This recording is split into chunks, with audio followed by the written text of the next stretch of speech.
Yo, this is another episode of For the Culture Live. We back. Your host, Nick Alexander, here to the right, my guy, Ty Sterling. What up, baby? Yes, and our guest for today, man, he's been on the podcast before, but we always like to link up. So here today to talk about some of the stuff he got coming up this month. James Christian, what's up, player? Thank How you feel? Thank my you. man from the Boogie Down, BX, New York baby. in the building. You know what I'm saying? You feel me, BX. nigga? Oh, damn, you ain't got to flex off me, nigga. Get that blue shit out of here.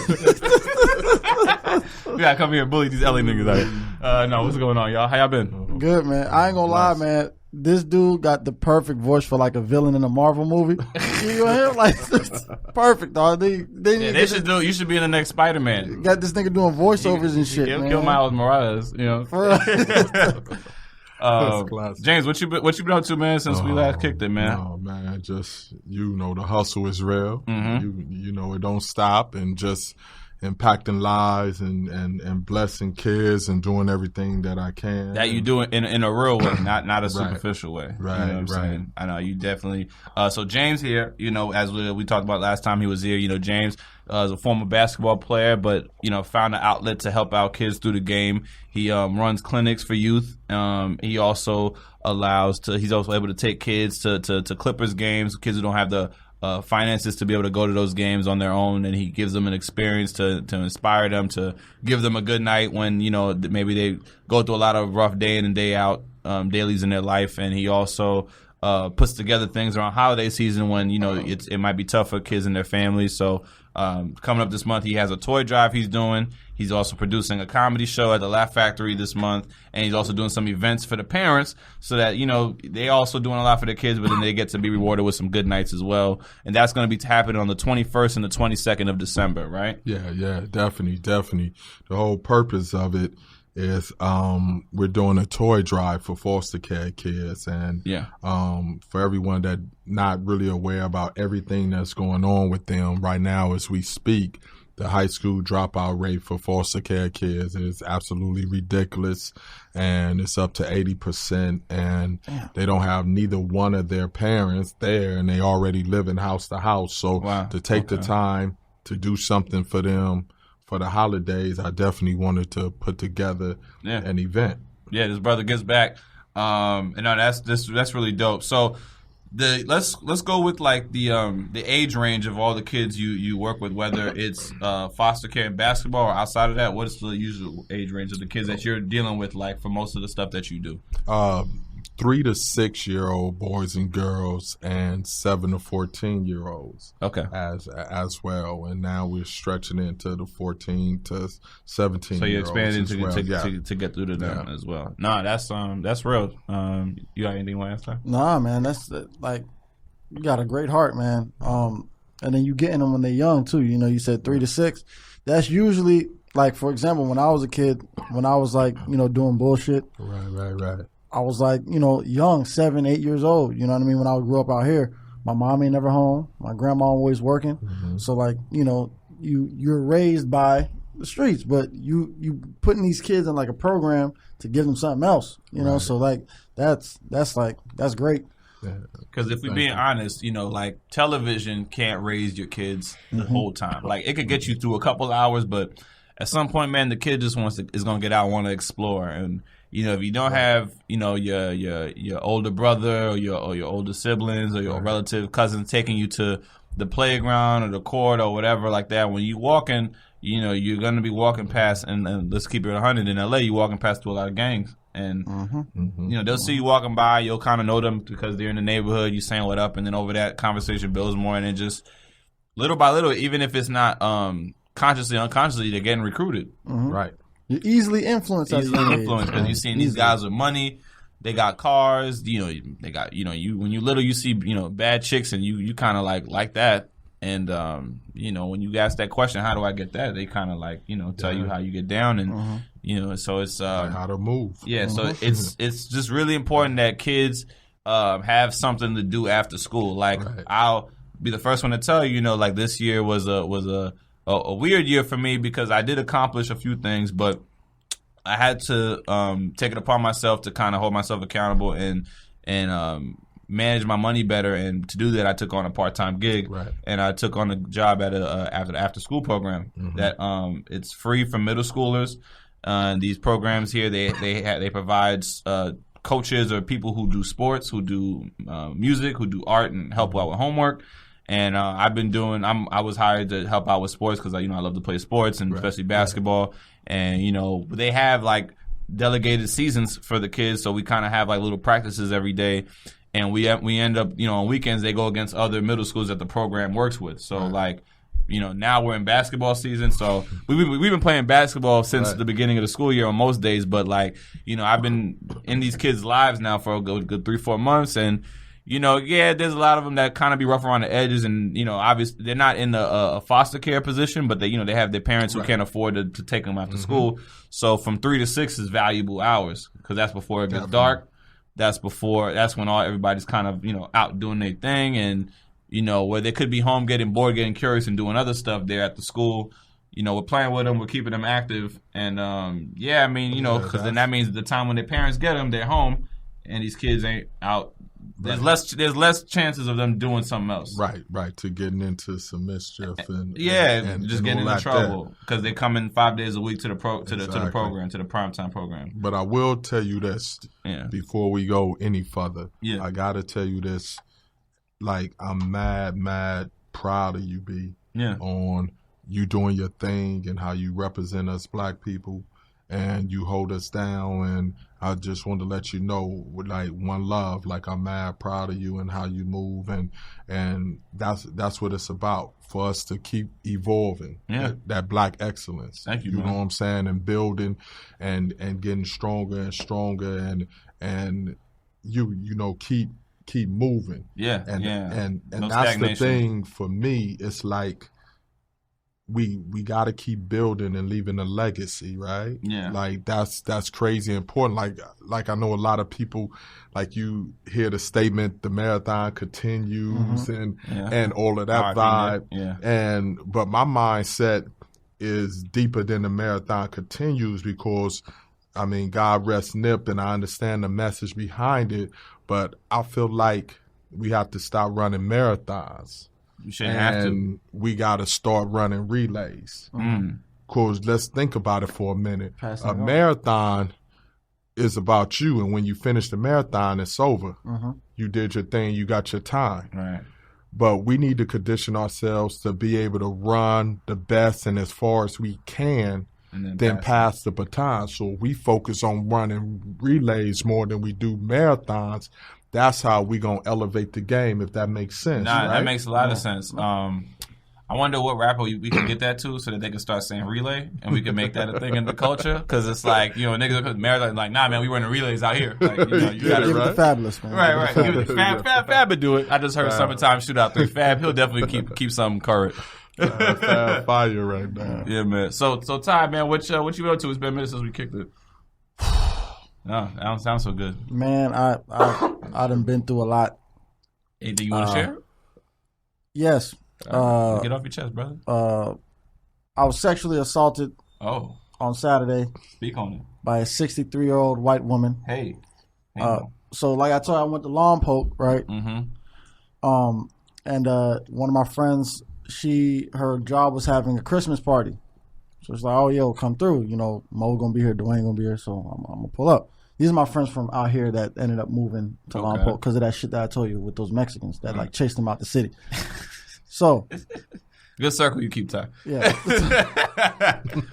So I went to the Christmas party. I look nice. I had the turtleneck and the suit on. I look nice. Yeah, Haley's turtleneck. Yeah, but it's a lot of red. But all right. It's still nice. It's still nice. Holidays. Yeah. So I bend down to tie my shoe. I'm on the dance floor. They doing the cha-cha slide, so I gotta be there. Okay. I bend down to tie my shoe. This lady just smacked my ass and cuffed it. Oh, wow. And how if you flinch, they'll move their hand. Yeah. She went boom. I went oh, and she went, oh, I'm sorry. I said whoa. I said what you doing? She's like, it was just there. It was just there. Yeah, I was like, that sounds like some dude shit, yo. I was like, what the fuck? This lady's crazy. And I was like, yo, Sandy, who is it? She's like, I don't know, but I know she's been married for 25 years. Her husband right there. I said, oh, they on that weird shit. Wow. She brought strip club etiquette to that setting. That strip club etiquette where you smack it like, my bad, it was just there. The manager had came up to me. She's like, oh, are you okay? I heard something happened, blah, blah. Like, I heard that it might be grounds for termination. No. I said, oh, no. I said, no, it's not that shit. Don't fire her. You know what I mean? Like, I was like, she was just playing or whatever. I gave her the benefit. See how black men shrug it off for you women? I said, sexual harassment, we shrug it off. We downplay it because we want to protect our people. Yeah, and I was like, oh, you know, I was just, you know, it's not serious. She was just joking. She's like, no, for real. And she's like, oh no, I have to ask because last year she bit somebody's ear. Damn. I said, this bitch is crazy. Go ahead, fire her, dog. Get her back. Get her out of here, dog. Every year she gets somebody. Yeah. Damn. She Mike Tyson. She Tyson. Oh, and before that, there's some real LA shit. I met somebody, right? I was out at some bar, right? And I saw this girl. I started talking to her. We're having a conversation, and I don't know how we got to this, but she's like, do you smoke? I said, sometimes, but I don't really smoke too much. And she was like, what about coke? Do you do coke? I said, nah, man. Like, I'm not that LA. You know what I mean? Like, I don't do no coke. And she's like, I was like, well, a lot of people do it, so I'm not surprised if you do it. She's like, that's really not my drug of choice. I just met this person. Right. I said, so then what is? She's like, I like to do meth. I said, I just met this person. Right. And then later, I don't even know why I kept talking to her. She's very transparent. I told you this story, but later in the conversation, right, I said, so what do you do? She's like, what do you mean, what do I do? I'm like, career. Like, what do you do? She's like, career? She laughed. I said, how do you survive? How you get money? She's like, oh, I scam dudes. I said, you gonna tell me this and expect me to continue talking to you? You know what I mean? She told me like, now you're different. What the? Nah, hell no. She told me it's like you weren't scannable. Yeah, like an insult. Wait, hold on. Am I scannable? Am I next? So yeah, she was telling me she used to basically just persuade dudes. I don't know who these dudes are, but she was showing me the texts and she was showing me her cash app, 3,500, 2,500, 1,500. I'm like, damn. I'm like, do you ever meet with these guys? She's like, no, I just talk to them over the internet, send them a couple of pictures, send me money. I was like, hold on, I got to go get some on my car. And I left, nigga. I left it right there at the bar. I'm not coming back. That euphoria hustle. Oh, man. Yeah, what these girls can do with my OnlyFans, and if you up on that, like, they could just work from the privacy of their home and make all this coin just playing with themselves. I'm going to tell you right now. What's up? If you are a woman and you have no shame, possibilities are endless for you to make money. Yeah. Endless. I done seen girls make money off just feet pics. Just they feet. Feet pics. Milk showers, that's the thing? Yeah, like just they feet. Haley looked at me. They put milk, they pour milk on their ass and then clap their ass and you see the milk rubbing down. This world Twitter's a crazy place, man. It really is, dog. When you see all the little clips. It's really These girls know how to promote themselves. They play with their feet, they dildo, whatever, and they don't have to touch a guy if they don't want to. Because they got all the, Dudes is really paying. I saw this one girl, she was showing like what she was making in a month. She made like $12,000 last month. Yeah. Dudes just paying to watch her play with herself. What's your perspective on how girls hustle now compared to like back in the day? Like, have you seen the evolution of it? And it's just wild how women who just, and I don't want to even put the shame thing. I just think like I'm more into they hustling in what works for them. You know what I'm saying? Is they independent? They I think it's good for them because I don't see too many pimps running the game like they used to. Like, if you apply yourself in social media and technology, you don't need a pimp anymore. You don't live in South Central LA. Because when you had to be on the street back in the day, that was the thing. You felt like you needed the pimp to protect you and to kind of do things that you couldn't. But nowadays, you can cut the pimp out. The middleman is out. Yeah, they transition. They transition really well. Find a way. From pimp to managers. Right. I need my manager fee. Manager fee, They find a way. You're doing the footwork. They find a way. 10% of that.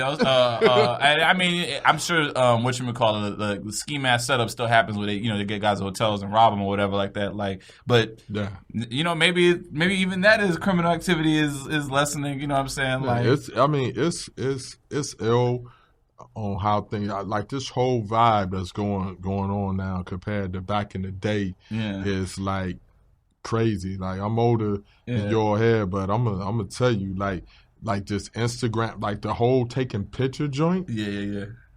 Like, you couldn't come through the hood taking pictures, and a lot of gangsters or you know, wasn't taking pictures. Why would they want some with their face out there, right?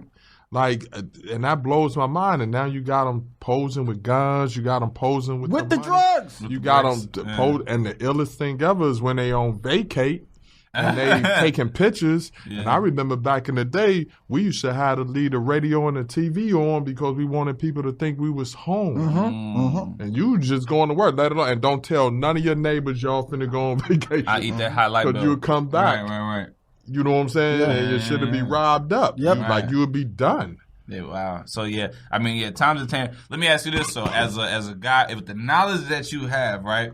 Would you rather be a young dude in this era or like early 2000s, or not? Like which era would you want to be a young dude in? Like what do you think compared to like how the women in the circles where you move and shake? Which I feel like back in the day. You still take back in the day? Yeah, because we got away with so much. Like now, you can, like I'm gonna tell you something ill. All right? Even transition to sports because you're all sports heads. For sure. Our recruiting trips. Yeah. Oh man. Yo, you gotta understand. Like ours, and then you went to Iowa State. Iowa. Sorry. Yeah. Yo, the recruiting trips. What was the trips? You remember what Al Harrington said? He said they took him to Magic City. Aaron Harrington. He did the Knuckleheads podcast. I'm not gonna say the school, just whatever. But got off the plane. Like the love is there. Okay. Like they on the plane, they know you coming, so they announce and show love, and people clap. You know, get off the hotel marquee. You up there, right? Wow. So they send a school representative. Like, hey, to give you the itinerary for tomorrow, for the weekend. Here go your itinerary. They show you to your room. She's like, here go your itinerary, everything you need. She unpacked everything for me. She's like, okay, is there anything that you need for me to do? Are you good? I said, yeah, I'm good. I'm straight. Then she looked at her. She said, no, I don't think you understand. Do you need anything? I was like, oh. Oh, do you need she with the hand on your shoulder? She had the hand on your shoulder. Yo, but I'm telling you though, like it was like just like that. They stopped allowing recruiting trips on weekends because you know the strip club, the parties would be open because you know like they have parties for you coming in, and there was no school. But cats got to talking. This was stuff that you couldn't talk about. And when cats got the later generation that started talking about it, they put fucked it all up. But Harrington said Georgia Tech's trip was Magic City when he went to Georgia Tech. So he like, it blew my mind. He was like, I bought a crib in Atlanta. It was great. Like, no, the coaches, they would be like, they know the girls who's moving the way they moving. And be like, yo, we bringing this recruit in. He's 5-star, 4-star blue chip. We need him here. Yeah, here's a little something. Do what you need to do. You know what I mean? And it was crazy. And the girls got paid too. Yeah, yeah. Well, I mean, some just wanted to do off the face. This game. Right. I like this game. Right. But now it's too many cameras. That's why I said back in the day. So let me ask you this, right? What's your over under? Zion probably didn't get much to do it when he did the Duke trip. They didn't blow Zion's mind. He doesn't seem like the dude to even be involved. Zion talk like he a virgin. I don't know. Yeah, it's like, but it's so tough though because I'm telling you, everybody got footage and sneaking in like this and that. Like I don't know when was the last time y'all been to a concert? A concert, like a music concert.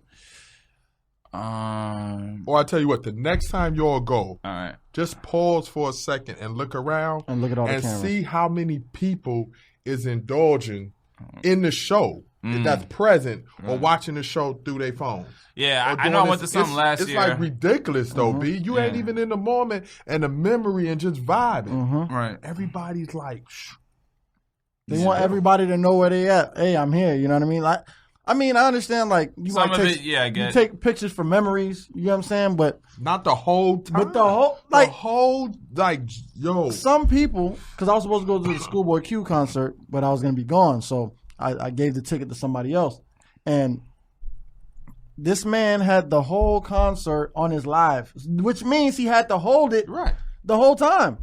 The whole concert. Keep the phone charged. Everything. Yeah, from the opening acts Yeah. to Schoolboy's Q when he closed it out. He had the whole thing online. I'm like, damn, dog, you missed really it, though. enjoy it? You know what I mean? Right. Because you can't move around because you got the camera in your hand. Like I don't know, man. So it's cameras everywhere. So Zion probably didn't get his mind blown. Probably didn't get his own. Can you believe Zion ain't get like he didn't have the he got game treatment? Because that's what we all kind of chalk it. Like, he got game was right. I guess in a way, Spike kind of put it out there by doing chips. that. He kind of blew blue chips, but I mean, he got game. He had Buffy and Susie in the room. I mean, that's not going. Yeah. That was the best, mirror adaptation of what was going on. And you think most likely, more often than not, those days is over on their trips. They just have to go look at the school and the facility. The only story I ever heard about, right, that I know for a fact, not too recent. That's pretty recent. Yeah, with John Wall in Kentucky. Ah, okay. Because you remember, who was it? Eloy went to Kentucky. Oh yeah, Eloy Vargas. And, he played at our high school. He was a big man he came off the bench for Kentucky. I stayed in contact because I was supposed to go to Kentucky to go see him. Right. And he was telling me in his broken English. He was like, "Yeah, man, John Wall came to a party one time, and the party was like already going on, about to shut down. John Wall comes in at the end, and he was just like, he comes in, he sees us like kind of done. He's like, all right, man, which one of y'all want to come with me? And like 3 girls just like got on his arm and he just left with 3 girls just like that. Like he just got it like that. That was 2010, and that he had to go to the end of a party to get his. So yeah, I could imagine 9 years later that it's not the same. If that's what he had to do last decade. So it wasn't already set, like walls coming or whatever. He had to go crash a party that was on his way out, and he still. They say he used to do that all the time. But they know about the athlete, like they know about us. Yeah, I'm not situations where it was ill, where it's been like, yo, I know you got a girl, but I just want to suck your dick. Yeah. Like that's crazy. Like I know you and play and be in the same room and act like nothing happened. Right. Like that's like Yo, it's some football players. I can imagine too. It's like, but I think it's easier with basketball because it's only like 3 guys you got to worry about. Because football is like 50 of them. Basketball, pretty much the 2 to 3 guys is going to be carrying your team. You got your 2 or 3 5-star recruits, your scholarship guys, and everybody else, whatever, walk-ons. So basketball is always a little bit easier to know who's the main guy. Right. Like football, you can be somebody who ain't that, but you just can maneuver. Yeah. And then it's just crazy because we always got the same love. We 100% didn't need to join a fraternity. So let me ask you this: what other schools? What other schools were recruiting you? Texas. Okay. I went to Texas. I went to Tennessee. Okay. Iowa. Yeah. I was gonna go to UNLV.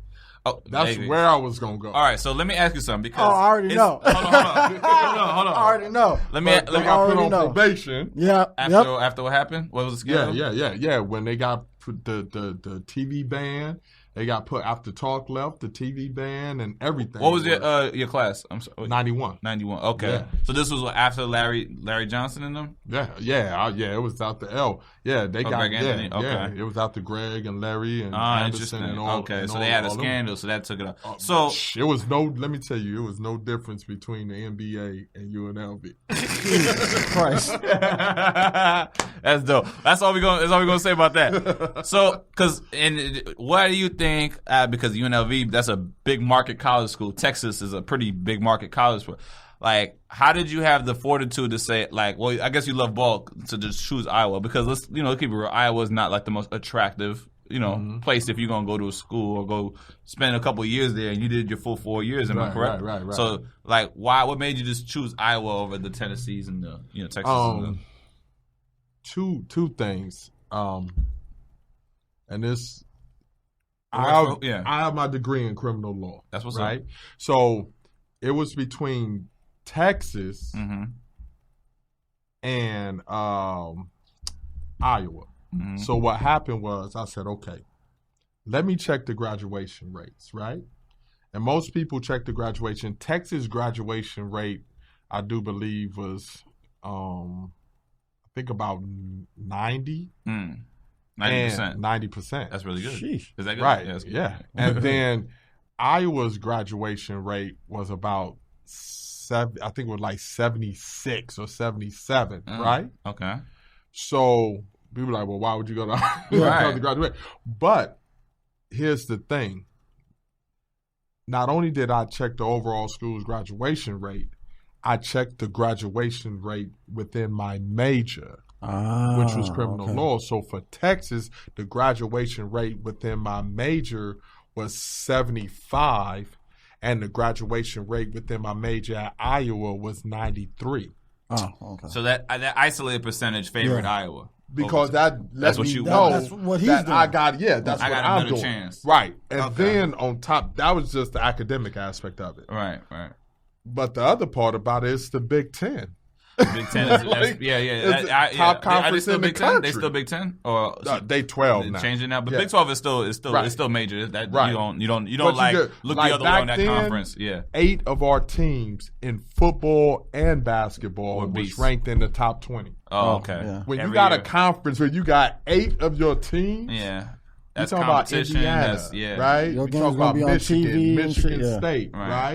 We talking about Purdue, right? We talking about Wisconsin. We talking about Iowa, Indiana. Like, you got to understand what's going on, right? Yeah. Like, okay, no, that makes sense. All right, I was just curious because this is like, like I get it. Hey, somebody offering you a full ride scholarship, yeah, sure, but if you got like the city, the market, because I wasn't good enough. I wasn't D1 scholarship full ride, but I'm just trying to think like how I would have played that, and it's like, would I've just taken the best situation as far as the playing time aspect, the fit with my game versus the other, because I think I would have been like how you were very analytical about looking at the percentage graduation rate. Right. I would have very much looked at the rate about what school benefits the chances and opportunity. Because sometimes like I'll see these college players who come into the league, they'll pick a school, but it's like, but this team wasn't fit for your talent. Like, why would you go there just to go there if they don't really match your game? Like, I thought Cam Reddish, he really struggled at Duke.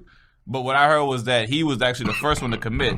And then RJ decided to go, then Zion went. And then it was like, so he was going to be the man in the Duke. And then that kind of changed. And it just like the fit wasn't there. And it shifted. But a lot of things factor in to conference. Conference, okay. You want to play in a dope conference, right? Like you want to be on Big Monday and Super Tuesday and that whole vibe that was going on. Like, but you want to play in a dope conference, right? The Pac-10 was crazy too. Yeah. So it was like, but the only reason why initially it was UNLV because it's UNLV. Yeah, like it was that vibe. It didn't matter the conference. This is what they always got busy in Sin tournament. City. Yeah, and it was just a whole like. It's crazy how they haven't really recovered, right? Like, the crazy part about it is they never had a junior college there. Can you imagine if they had a junior college? Oh, it'd be out of control. It would have been the number 1 junior college in the country. Yep. Because you got to think everybody that came, Larry Johnson came from junior college. Really? Like they just, I know that. Like they all got placed. Like they just would have got placed there and went straight into you. Can you imagine that? Wow. I mean, look, it sounds like you want to pitch them a junior college in Vegas. Let's get to see if we can make that happen with the state of Nevada. Nah, it's different now. You been watching any college ball this year? Not too much. I haven't had an opportunity to dive into it too much. I'm watching a couple of guys because, my Knicks is terrible again, so we look like we're going to get another top 5 pick. So I've been keeping my eye on some of the... But I know the Ball kid is... Yeah. He just got hurt, but he's going to be out for like a month with a foot injury, LaMelo. Did he? Yeah, they said he bruised his foot, and the specialist recommended that he just sit. I think it's because he's probably just played a lot of basketball, and they need to rest that foot. I think the league was like, sit his ass down. Really? The NBA got so much power. They was like, sit him down. He's going to be the number 1. Sit him down. Don't. He's going to be number 1. But the seasons are not as long. They're done in the middle of February. That's crazy. But it's still a risk. He's going to be... Look at the Summer League. If anybody get hurt in Summer League, they're done in Vegas for something. Right. They done. Yeah. They not playing no more. That's it. The NBA got all the power. They can look at something and see something. Okay, we don't need him getting hurt. So just let him rest a couple weeks. Not even a couple. They talk to him. Let him know like you protected one. We just need you to work out. You already improved what we got the video on. The two triple doubles. Right. We seeing what you could do. Right. We look like he ain't shoot the ball that well, but he can ball. Yeah, but when they in person, like they know. Really? Okay. So they can be like, it's definitely not as. Let's work them out. Let's get them to train. To get them and just keep them on top. Work them out, and that's it.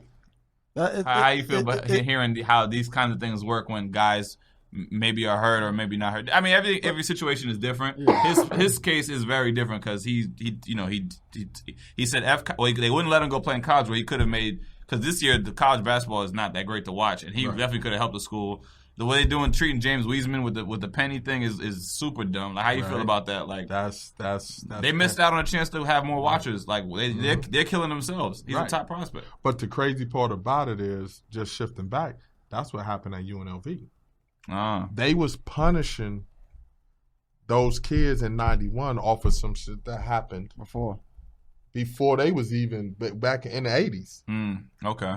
But you know, they get hit with it, and I think that's terrible that the NCAA can do that, where they can put you on probation and your school now for something that happened 10 years ago. It's gotta stop. That didn't have nothing to do with these kids. But I mean, between him and RJ, like, more guys are looking at it and it's like, yo, how am I gonna keep playing for these guys? They just jerk us left and right. He's making money in Australia. He's getting coaching, development. He's really working on his skills, like, you know, for a good chunk of time. You know, granted, they only play like 9. There's only 9 or 10 teams in that league, and they only play a couple of times a week. But like I hear in Europe, they only play like 2 games a week in Europe. It's more practice focused, and I think practice is where you also get better too. Right. So I think more guys are gonna keep going. But they don't want to risk nothing, especially if you got that money, your agent, because the agent get a cut. Right, yeah. I try to think about contract. I try to think about guys who are overseas like, too. Sit you down because Moutier also had like an injury. So he probably didn't want to play that full season either, right? Because it's just like, we see what you can do. You'll be a lottery pick. Man, we gonna get him a trainer and work him out, right? And keep him ready. And that's it. We can't. You will blow them. How many people you have seen get hurt and blow everything? Yeah, Brandon Jennings. He didn't get hurt in Italy. I think he played. They didn't rest him at any point. He just was a backup and just didn't get the PT because that organization was very tough to crack. Right. But Moutier sat. I remember. So. Terrence Ferguson, and especially if you're an agent and you're going to get a percentage off the biggest of the contract, and you let him play in the quote-unquote D-League, whatever it is, lower level, and he get hurt. Oh, I'm going to be sick. Right. Like, they're like, nah, man, why you didn't pull him once you got the word from the league? Once you get the word from the league. Yeah, it's a little trickier in college, though. But with you? But in the other league, he's a professional, so it's like, he's already in the business. He's not worrying about that school shit. Yeah. That's why, when Nerlens Noel, remember Nerlens Noel? He broke his leg, and then he fell to like number 6 that year. That was a bad draft, but he hurt. And Embiid went to 3 after he had the foot thing in the workouts. Yep, it's a cold, but it's just all like the league got a lot of power. Still a lot of power. I mean, look at what they did recently when they made Carmelo Anthony Player of the Week. I don't understand how James Harden. James Harden 47. James Harden went as much 4-0. As much. He only had 2 games that week. Well, James? Yeah. Okay. And Luka went crazy too. 2-1.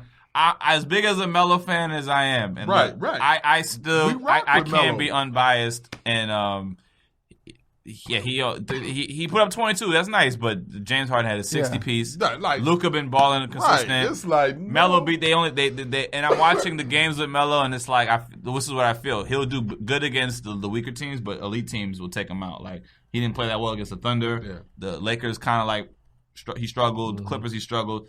He'll be good against the weaker teams to middle of the pack teams, but elite teams, I don't know if he'll really be able to beat. The second half of the season, he will. Because of the legs, he's still getting his legs. It's an adjustment. It's still a mental adjustment. He's everything is game where to you game. elevate it, and everything you get to a certain level where you elevate your game. I just hope he don't get hurt though. So he needs time. He needs time. But the crime is, why is Jamal Crawford not in on the league? The man who dropped 50 in his last game of the season last year.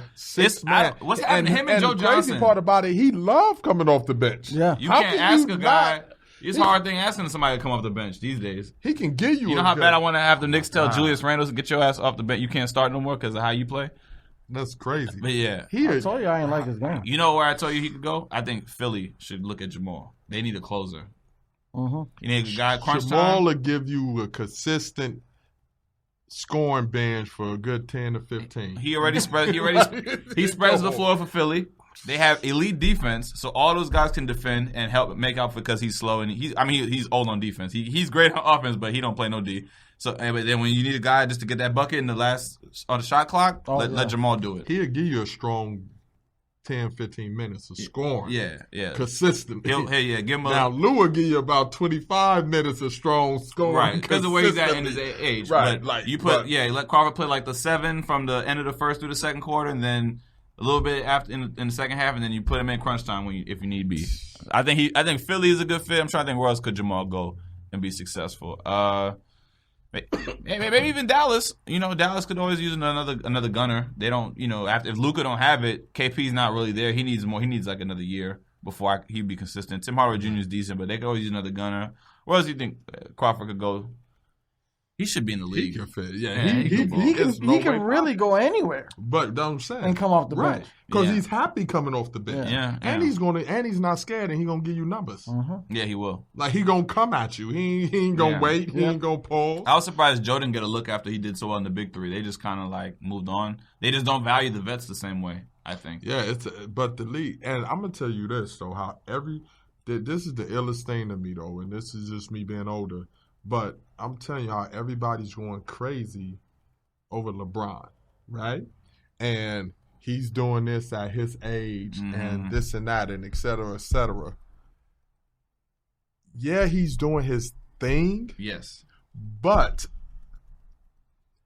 he's doing the exact same thing that Kobe did at that age, that Michael Jordan did at that age, that Magic Johnson did at that age, that Larry Bird did at that age. The difference is he's playing against younger people, which making him really stand out. Like think about what I'm saying. Like Kobe before it's the Achilles. The younger guys Yeah. that's making it seem like he got these superpowers, but really his game is the exact peak that Kobe's was at that age. That Magic was that. So if he was playing against grown men, would nobody be talking about? Like he got superpowers right now. I mean, he's playing against the younger cats. He's dominating them. But he was dominating last year before he got hurt, and then when he got hurt, they just didn't. LeBron, he was playing great before they got hurt, when he came back, they lost too many games and they shut him down. Right. So it was just like I don't I'm think talking about the age though. Oh yeah, doing it, it's impressive. Malone was MVP at 35. Everybody was killing at as long as you don't have a big injury, you can keep up that this play. Is your peak. This is your peak time. He's not doing nothing no different than all the other cats did back in the day. Not everybody stays that great at 35 though. A lot all of the guys I just the all time, like the Malones, the Jordans, the Kobes. So that's the point that he's trying to make though. So why even bring it up? Because I heard somebody say the other day, LeBron is really changing what we think your peak is, or what your peak age would be. I'm like, niggas did it at this age though already. Kareem at 35 was still an MVP type of player. Hold on, Mike won his first title at 30 or 29? 28. And ran off 6? Because remember there's the break year. Right. That's what I'm saying. And took a break and ran. Last year he was 35 in 98 and Malone was also MVP that year. And could have kept going. He could have kept going for sure. But you feel what I'm saying? So everybody's celebrating his age and his ability to do that, but it looks so amazing for all of us because he's playing against younger kids. Man, imagine them was doing it. They was just balling, right? And they was playing against adults. Yeah. Like, if that makes sense what I'm saying. So it looks more amazing to us because he's battling. People so easily forget, man. They easily forget. Yeah. No, that's a good point. I think just the whole, this league is ran more on narratives now than ever. So I think it's like the thing of where the Lakers didn't make the playoffs. LeBron had that whole offseason to rest. He got his body right. He had his first like real break in a minute, and that's that shit. 2 extra months is a hell of a recharge. You know what I mean, for a guy who plays at his level, for all the stuff he has to put his body through. So yeah, I think it's amazing that he could do this at 35. I think it's good that people can understand that Melo can still have 20-point nights at 35. He's not like a scrub. He needs the right role because he's not the same kind of player. But it's about fit too. I'm gonna tell you all this, and feel me when I tell you all this. This is the realest shit. When I said the league is powerful, the league knows exactly the blueprint what they want. They know exactly what they want and the blueprint and what makes them successful and what makes it a strong market. That's just crazy. What made them a strong market, how, everybody referenced the NBA to the 80s, right? Yeah. Who was doing it in the 80s? Doing it? Listen. Boston. Lakers. Philly. Philly. And New York. New York. So now they got the Lakers back. Boston's year before good. that, Boston's been back the year before. They've been good, right? Last right. couple of years. Yep. There's no finals, but Boston's good. back on contender. Right, contender. Philly is contender. Is like they should contender. The Knicks kicker, right? Is next. No, I promise you, New York is next. The NBA gonna make sure that they're next because they need that market. They need that that back in the day compet. They need it. So you think that they're gonna? Because Silver said he wasn't gonna he wasn't gonna interfere. Silver said he wasn't, but I feel like this season's been such a shit show. I feel like they're gonna have to step in and make sure Dolan gets a good president.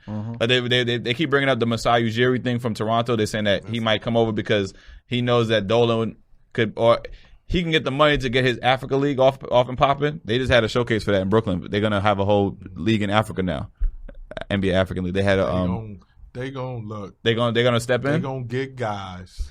Warriors are gonna be good next year. Golden State gonna be good next year. Guys are not stupid. They know New York. They know Madison Square Garden. They know the life. It's opposite L.A. They know it outside of the weather, but they know the life.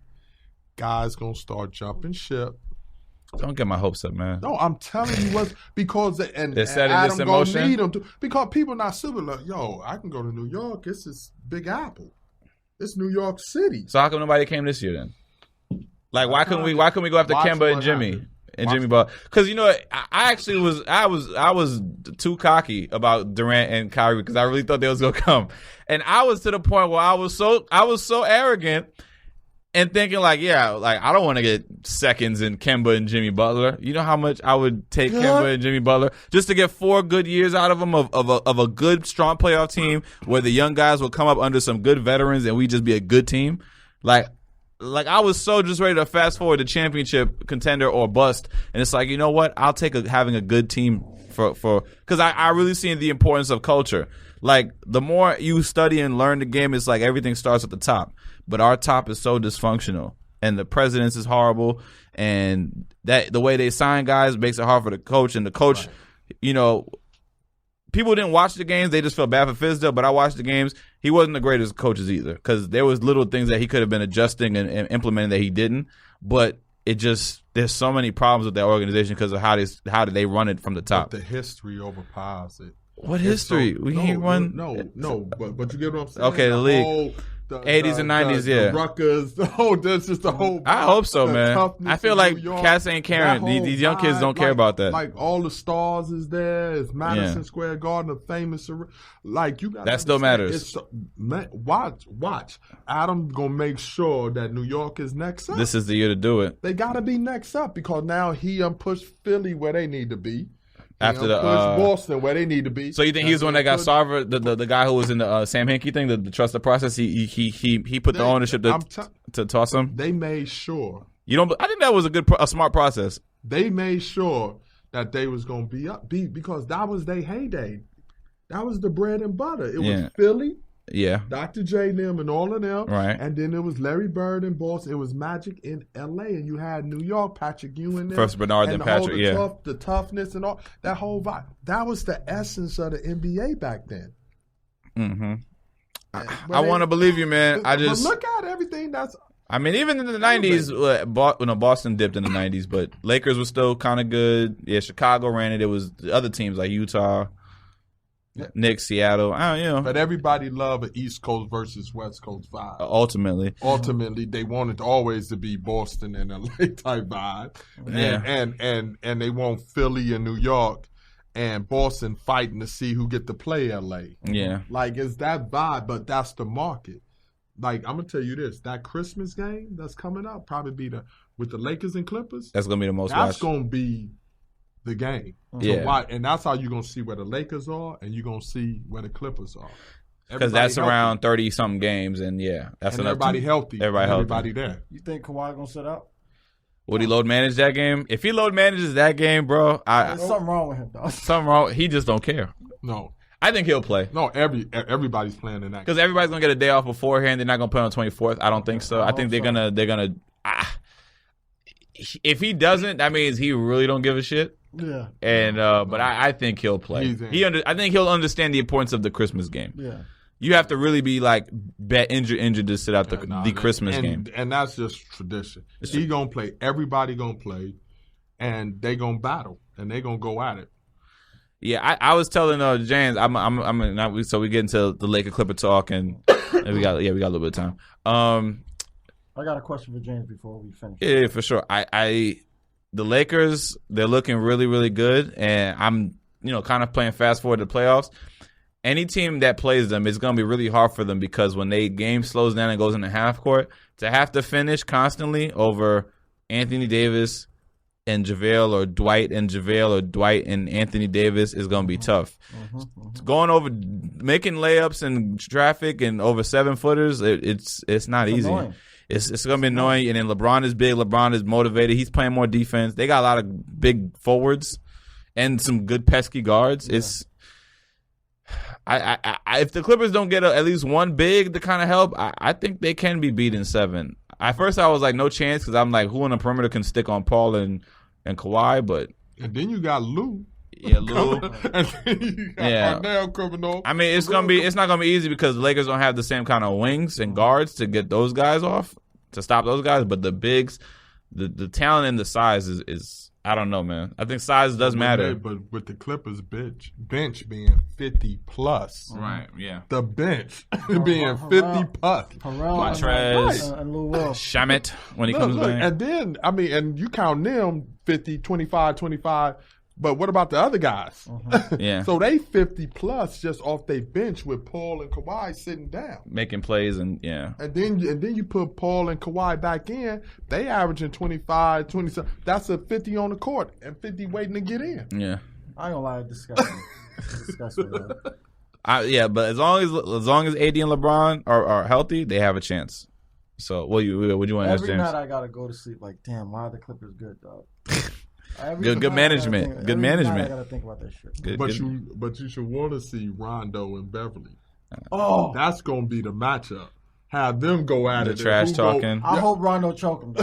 Rondo was spitting his face too. Rondo's crazy. Man. Yeah, Rondo. He played for my team, but he's crazy. There's something wrong with him. He's always gaining something with somebody. He's a nasty competitor. So can you imagine them two? Yeah, that's the Western Conference Finals we all want to see. Like I love James Harden. But him and Russ, they're not gonna work. Houston is just reaching for straws with that one. Russ, and I shit on Russ because it's just like, he just gives out too much evidence. In 12 years, he's as bad of a shooter as ever. He's never worked on his game. He works on his game because I listened to a trainer who talks about his work ethic, and they say he goes super hard game speed for an hour. Like he gets after, but he still got the same weaknesses, man. Like his IQ ain't there. He can't make corner threes. He's shooting 20-some% from the 3 line. Rondo is shooting threes this season. Rondo his jump shot is better now. And that's something that we always said, like, damn, Rondo ain't never gonna get no 3, dog. What do you think it is with Russ? When you watch a guy like, is it just simple that he just doesn't work on these things, or he's just not focused? Like his IQ just ain't. It's just I believe that Russ gets it in. He works on everything. Right. But he knows he can do so much, and he's so hardcore. Like he's so like, I'm not stopping. Right. I'm not stopping. Yeah, I'm gonna hit the jumpers. I may hit them. I may not hit them. But I'm gonna drive on you too. Yeah, I'm gonna come right at you. But you're starting to see he's on a decline. He don't dunk as much as he used to. Them dunks now layups. But he still attacks the basket. The burst is still there. The burst is still there. Whether it's a dunk or a layup, it's less on the knees. Right. He's coming at you. But he don't finish like he used to, and his shooting is horrible. I think like you watch him when he's playing. He just sits in the corner. He don't move off the ball. He don't cut. Like, I also think he's playing coy. I also think he's also letting. He was 7 of 30 the other night. I mean, but I think he's like, they kind of trying to figure it out and take turns. It's still but time. He know James is on it and everything, and he don't want to come in because he's known to have that attitude. Mm-hmm. So you kind of gotta pay attention. What's the game? What's the game mark? How should they be looking in what? To the second half of the season. So after January, after All-Star, that's where teams should have it together. Everything settles because now everybody's gunning for the playoff push. Right. The seeding.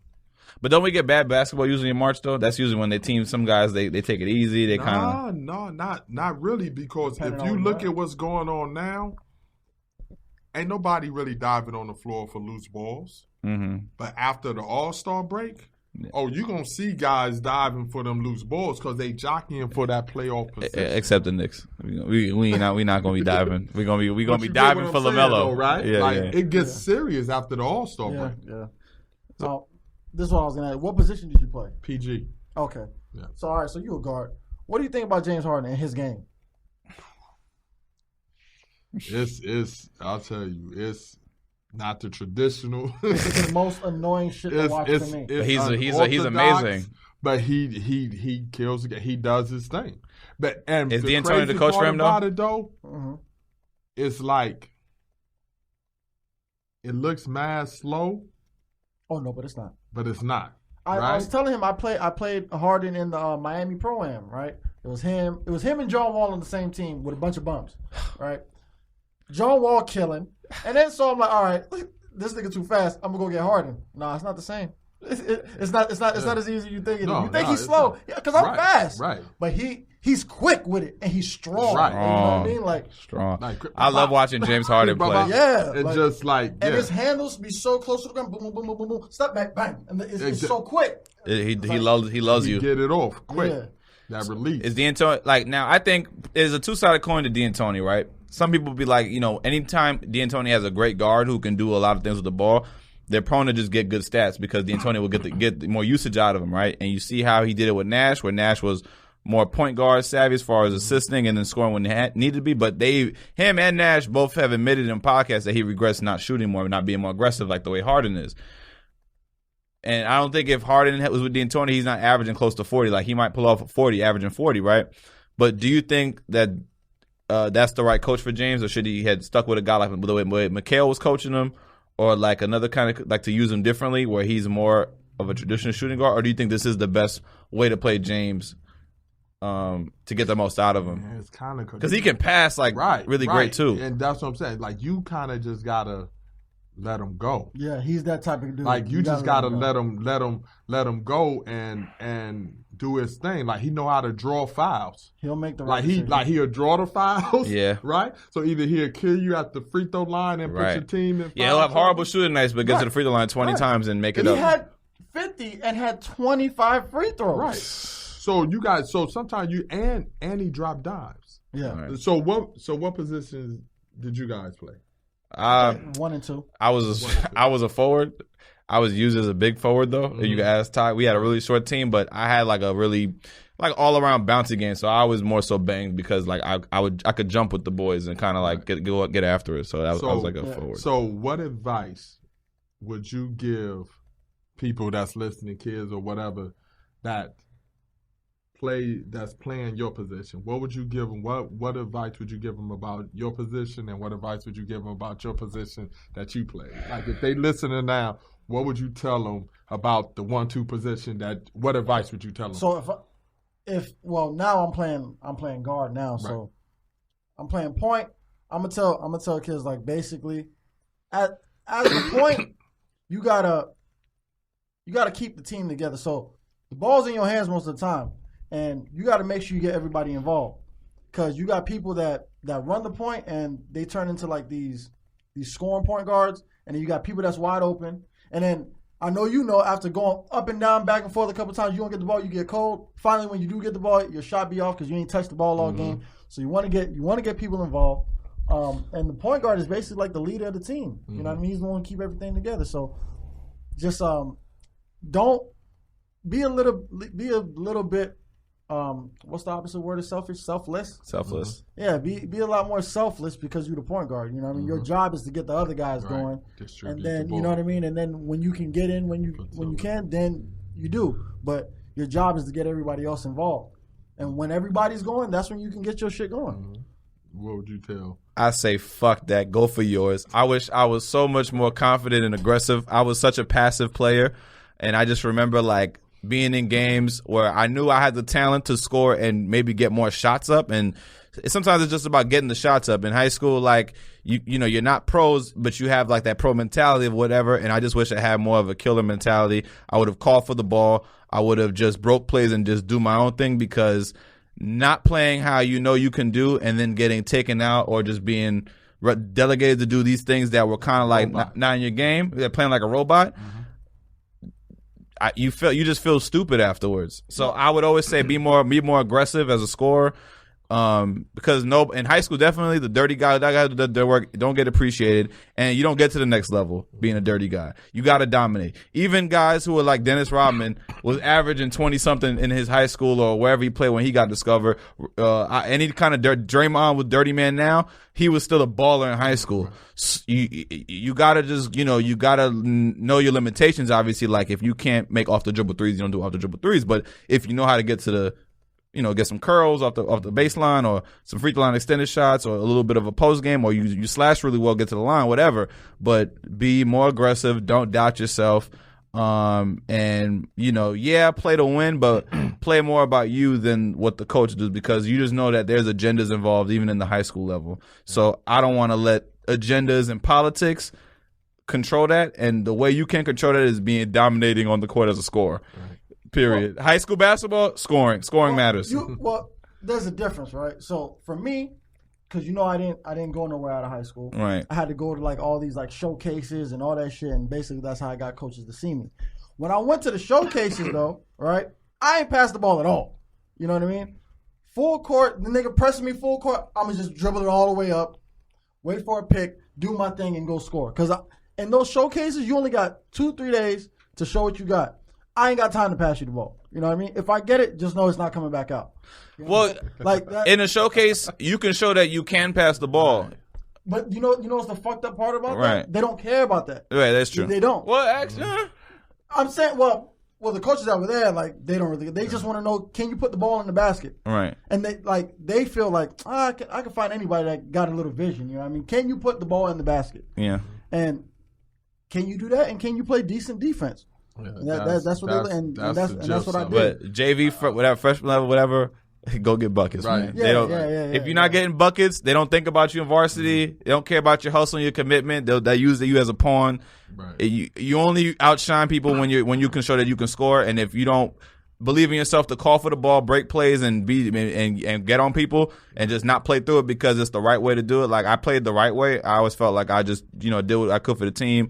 I was banging with kids 4 or 5 inches, 30-something pounds heavier, hustling, scoring when I got the chance. If I had to lay up or whatever like that or whatever, but not taking more shots, I definitely would have been more aggressive. Yeah. So being aggressive, confident, like just you got to have a killer attitude. You can't just be playing hope for the best mentality. Right.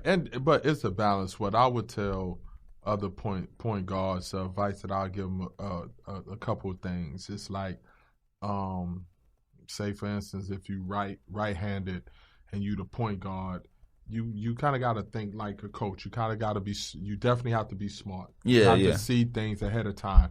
If you right-handed, I believe that you should do everything left. I think you should dribble the ball, but as soon as the game start, dribble with your left hand. Start to play to your left. Yeah. Pass the ball with your left, because especially if everybody's moving and functioning, then the coach gonna call timeout and say, "Hey, send that kid to his right, because he always going left."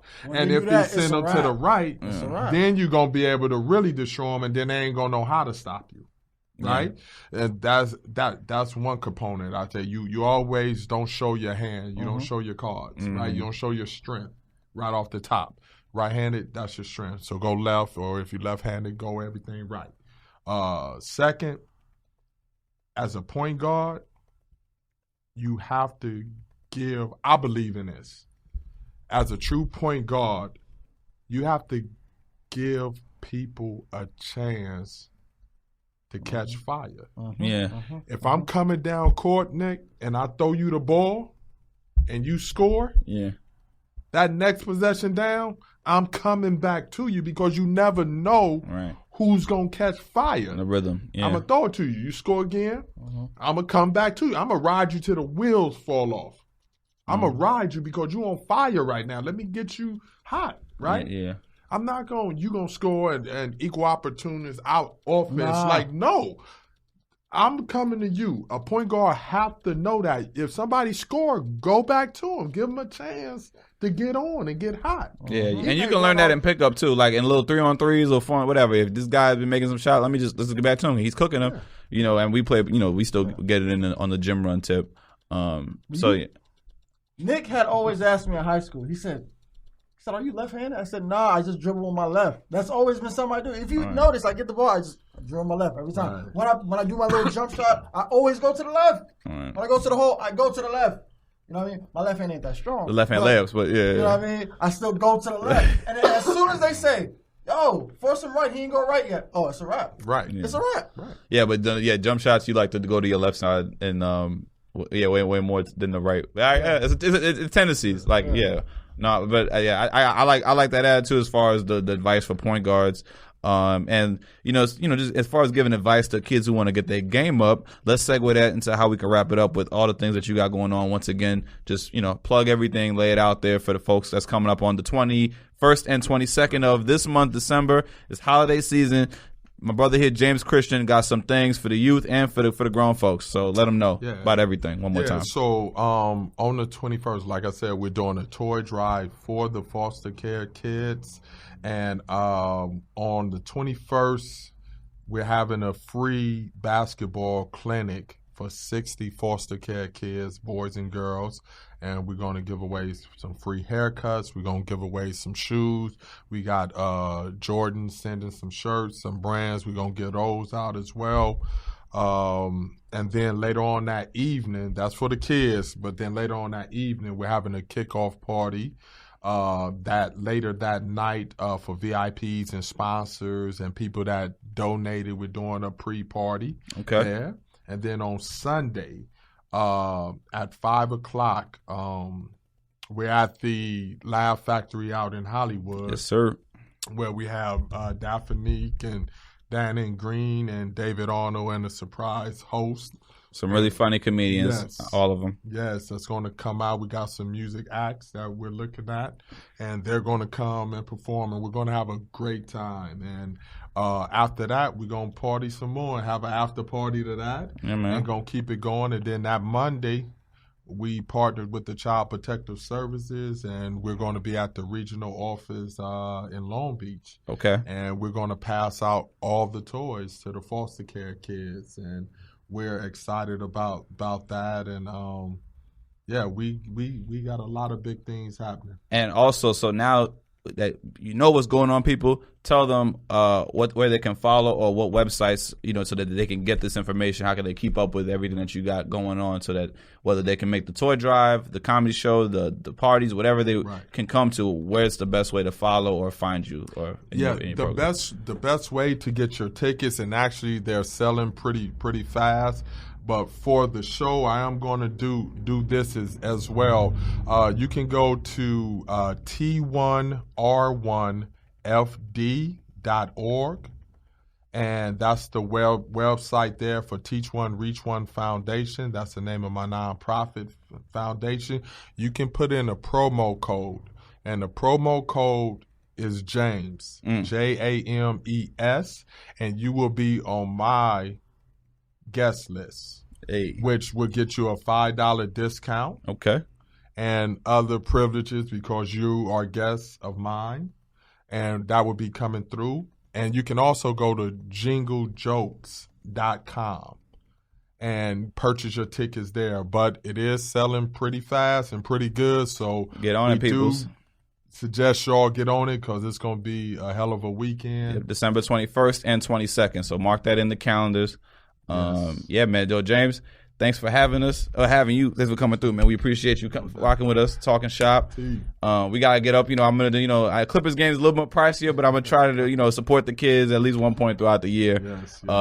Clippers games is very good. Is a very good must see ticket now. We'll pull it off. But even last year, people was coming through. Like I had a lot of friends who supported and bought tickets to support the charities and come to the Clippers games. I had a great time, especially with the little ones. If you have a kid, James also has a program where you can buy Clippers tickets at a discounted price, and he provides like a whole entire evening where you get to meet Clippers players.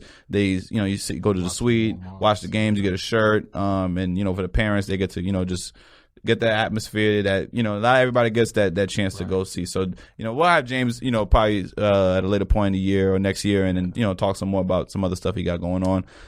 Make sure you guys follow at For the Culture Live. We'll be dropping the episode this week and probably in some video too. Ty, where can they follow you? At Ty Sterling, TYSTERLIN. And this is Ty's last episode before we go away for a break. You're gonna come back into the new year. I'm gonna be gone. I'm going to Miami. I'm gonna go see my family. Get some more do-rags. You know what I'm saying? I'm performing at the Miami Improv. When? They didn't give me a date yet, but she said she's definitely gonna put me on. All right, that's in the works. Okay. Yeah, so I'm doing the Improv. I'm trying to get another show, another book show set up. So I will keep y'all posted on that. Any videos coming out? Oh yeah, me and my brother we've been writing some stuff. Okay, so you're gonna put some content together. Yeah, we got some sketches, some skits that we're gonna put out soon. As soon as I land, actually, as soon as I land, I'm gonna record that shit. Dope. Got some stuff coming out. And make sure y'all keep following me at Nick of Comedy. This week, Cornbread Kitchen comes back. Our last show of the year at UCB Sunset, December 15th, 8:30. UCB Sunset, the Inner Sanctum. Y'all can go. It's free. And then I'm at the Improv the same night, Hollywood Improv, 10 o'clock. So just, hit me up if you guys want to come out Sunday night. And y'all be good. Peace.